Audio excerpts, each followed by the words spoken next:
Halo chess lovers, berjumpa lagi di channel Dunia Catur.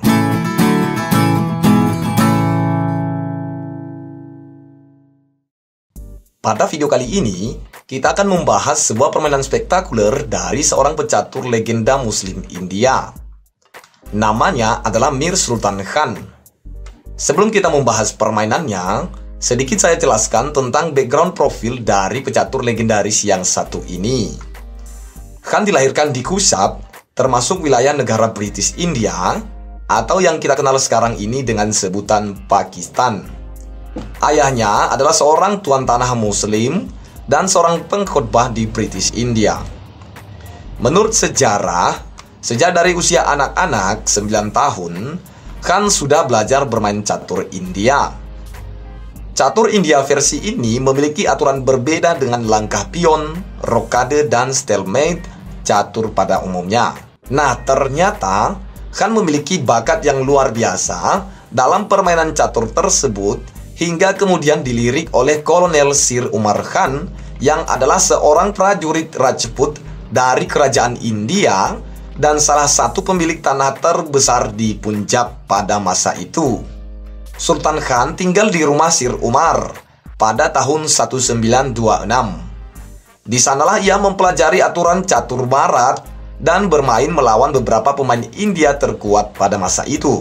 Bakatnya pun kian mendapat pengakuan publik usai menjuarai turnamen catur All India Championship yang diselenggarakan oleh Sir Umar pada tahun 1928. Setahun kemudian, Khan ikut Sir Umar dalam perjalanan ke Eropa dan juga Inggris. Dan dalam kurun waktu 4 tahun saja di sana, sebelum kembali ke India, Khan berhasil mencetak sejumlah kesuksesan besar di papan catur. Salah satunya ialah menjuarai kejuaraan catur Inggris pada tahun 1929, 1932, dan 1933. Khan juga sempat bertemu dengan banyak lawan-lawan yang kuat.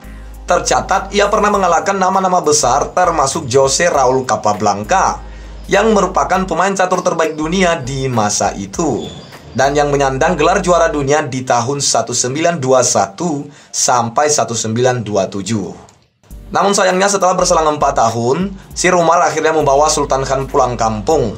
Dan di kampung halamannya, Khan tidak lagi bermain catur dan kembali mengurus pertanian leluhurnya. Mirisnya, meskipun ia adalah salah satu pemain top dunia pada awal tahun 1930-an, Federasi Catur Dunia FIDE saat itu tidak pernah memberinya gelar apapun. Oke Ces, pada video ini kita akan mengulas kembali bagaimana permainan Sultan Khan saat mengalahkan Capablanca yang adalah seorang juara dunia catur di saat itu. Oke, langsung saja kita lihat, ini dia permainannya. Di sini Sultan Khan memegang buah putih dan Capablanca buah hitam. Permainan diawali dengan kuda F3 dan dibalas dengan kuda F6. Pion D4, pion B6. Pembukaan seperti ini dinamakan Queen's Indian Defense. Kemudian pion C4 dan dibalas gajah ke B7. Langkah wajar setelah pion maju ke B6. Khan kuda ke C3, pion ke E6, membuka jalan keluar gajahnya. Pion A3 mengontrol petak B4. Capablanca pion ke D5 mengajak pertukaran pion. Khan menerima pertukaran, lalu pion kali pion, dan pion kali pion. Khan gajah ke G5 mengepin kuda hitam. Gajah melindungi, lalu pion ke E3. Capablanca rokade pendek, dan gajah ke D3. Kuda ke E4 menyerang gajah. Gajah mundur ke F4. Kuda D7, menteri ke C2, menyerang kuda 3 kali. Capablanca pion ke F5 menambah perlindungan kudanya. Khan kuda ke B5, menyerang pion C7 3 kali. Gajah ke D6 melindungi pion. Kuda kali gajah dan pion kali kuda. Pion maju ke H4. Dan benteng ke C8 menyerang menteri. Menteri ke B3, menteri ke E7. Kuda ke D3 mengajak pertukaran kuda. Kuda ke F6. Khan kuda kali kuda dan pion kali kuda sekaligus menyerang gajah. Gajah mundur ke E2. Capablanca benteng ke C6 dengan tujuan berikutnya akan menumpuk benteng di C8. Di sini, pilihan langkah terbaik yang dapat dilakukan oleh Khan adalah dengan rokade raja untuk mengamankan rajanya terlebih dahulu. Namun di sini Khan punya rencana lain dengan memajukan pion ke G4. Lalu benteng ke C8, pion G5 menyerang kuda. Kuda mundur ke E8. Gajah ke G4 menyerang benteng. Capablanca benteng ke C1, ska. Mari kita analisis posisi ini. Di sini bisa saja benteng kali benteng ya, Jess. Lalu hitam benteng kali benteng, ska, dan kemudian ditutup gajah. Nah, di sini terjadi pertukaran perwira yang seimbang antara benteng dengan benteng. Tapi di sini Khan punya ide yang lain untuk memperoleh nilai pertukaran perwira yang lebih tinggi. Perhatikan, setelah Capablanca benteng ke C1 ska, Khan tidak memukul benteng, melainkan raja ke D2. Posisi ini memancing hitam untuk menempatkan benteng keduanya di petak C2 dan ska. Tidak ada jalan keluar bagi Raja Putih kecuali dengan mengorbankan menterinya. Dan inilah yang dikehendaki oleh Khan. Lalu menteri kali benteng, benteng kali menteri, ska. Lalu raja kali benteng. Khan mengorbankan menterinya dengan pertukaran dua benteng hitam. Jika dilihat dari segi nilainya, satu menteri bernilai 9, sementara satu benteng bernilai 5. Jadi untuk dua benteng berarti bernilai 10. Jadi secara hitung-hitungan Khan masih unggul 1 poin dari pertukaran satu menteri dengan dua benteng hitam. Nah, pada posisi ini tersisa 3 perwira hitam dan 4 perwira putih. Oke, Ces, kita lanjut. Capablanca menteri ke C7, ska. Raja ke D2. Menteri ke C4 dengan tujuan berikutnya adalah gajah ke A6 untuk membantu serangan menteri hitam. Khan meredam serangan hitam dengan gajah ke E2 menyerang menteri, sekaligus mengontrol diagonal A6 dari serangan gajah hitam. Lalu menteri ke B3 menyerang pion. Khan benteng ke B1 melindungi pionnya. Raja ke F7, benteng ke C1. Raja E7, benteng C3 menyerang menteri. Menteri ke A4, dan pion maju ke B4. Menteri ke D7, benteng ke C1. Pion A6, benteng ke G1. Di sini Capablanca tidak dapat berbuat apa-apa, Ces. Posisi perwiranya semuanya terkunci, sementara Khan terus menekan hitam. Menteri kembali lagi ke A4 dan benteng ke C1. Menteri D7, pion maju ke H5. Raja ke D8, benteng ke C2. Menteri ke H3, raja ke C1. Menteri ke H4, raja ke B2. Lihat, menteri ini tidak dapat memakan pion ini ya, Ces. Karena jika semisalnya menteri kali pion, maka putih akan gajah kali pion, sekaligus open, benteng menyerang menteri. Jika menteri menghindar, maka hitam akan kehilangan gajahnya. Oke, kembali ke permainan. Sekali lagi, di sini Capablanca benar-benar terkunci dan tidak dapat berbuat apa-apa untuk menyerang putih. Perhatikan ya, Ces, semua buah putih benar-benar terlindungi dan saling terikat satu sama lain. Hal ini yang membuat pergerakan hitam sangat terbatas dan tidak dapat membangun serangannya. Oke, kita kembali ke permainan. Menteri hitam lagi-lagi kembali ke H3 dan benteng ke C1. Menteri ke H4 menyerang pion karena benteng pelindung sudah diangkat. Khan kembali melindungi pionnya dengan benteng mundur ke C2.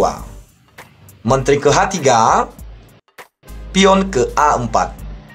Menteri H4, raja ke A3. Menteri ke H3, gajah ke G3. Menteri ke F5 menyerang pion. Gajah ke H4 melindungi pionnya. Pion G6 mengajak pertukaran pion.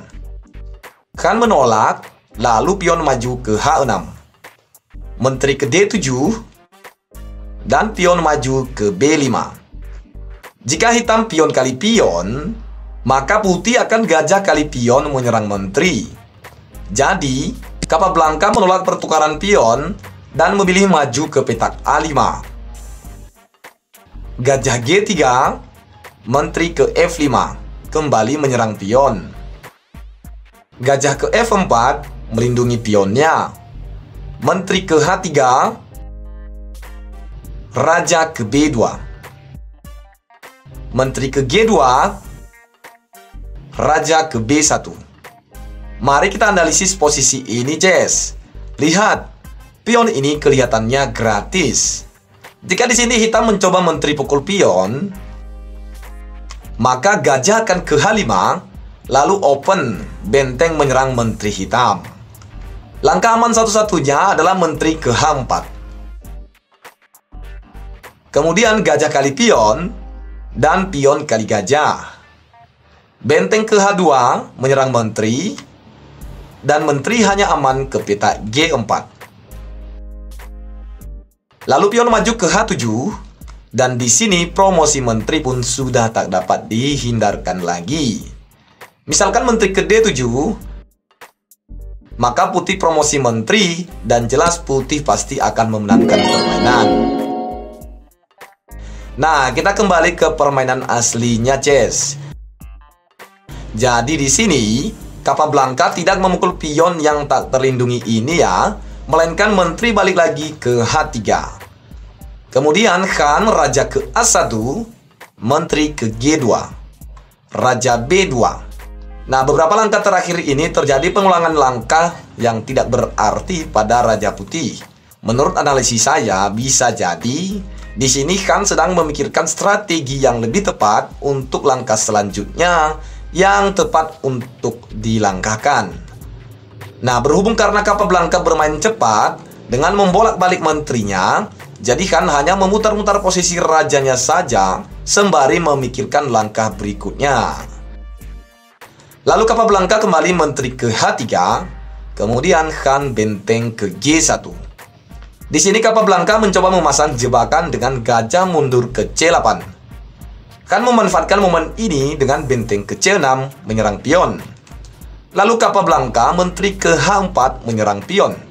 Di sini besar harapan Capablanca untuk menjebak Sultan Khan. Perhatikan, jika di sini Khan tidak berhati-hati dan langsung memakan pion gratis ini, maka jelas hitam akan menteri kali pion dan mengepin gajah sekaligus menyerang benteng. Benteng terpaksa ke C1 dan gajah putih ini akan hilang. Nah, jadi Chess, kembali ke permainan. Di sini setelah Capablanca menteri ke H4 menyerang pion, Khan terlebih dahulu benteng ke C1 menyerang gajah hitam 2 kali. Lalu Capablanca gajah ke G4 mengajak pertukaran gajah. Khan menolak, gajah ke F1. Lalu menteri ke H5 dengan tujuan berikutnya gajah ke E2 mengajak pertukaran gajah. Khan benteng ke E1 untuk mengontrol petak E2. Menteri ke H1, benteng ke C1.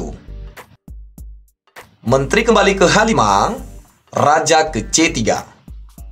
Menteri H4 menyerang pion, gajah ke G3 menyerang menteri. Lalu menteri kali pion, raja ke D2, menteri ke H5. Khan benteng kali pion, lalu raja ke E7. Benteng ke B7, skak. Raja ke E6. pion maju ke B6, lalu kuda ke F6, dengan tujuan berikutnya ke D7, dan mengontrol petak D8 dari ancaman promosi Menteri Putih. Sultan Khan menjawab, gajah ke B5 untuk mencegah kuda ke D7. Di sini hitam benar-benar terkurung dan tidak dapat berbuat banyak lagi. Capablanca menteri ke H3, lalu Sultan Khan benteng ke B8. Dan promosi menteri pun sudah tak dapat dihindarkan lagi. Nah, sampai di posisi ini, Capablanca pun akhirnya menyerah kalah. Jadi begitulah ceritanya ya Ces, seorang pecatur otodidak asal India ini mengalahkan juara dunia catur pada masa itu. Kita saksikan sendiri betapa kuatnya serangan dua benteng dari Sultan Khan yang membuat Menteri Capablanca tidak berkutik hingga akhirnya Sultan Khan memenangkan pertandingan tepatnya di tahun 1930. Oke, sampai di sini saja video kali ini ya. Sampai jumpa lagi pada video-video saya berikutnya. Salam Gens Unasumus.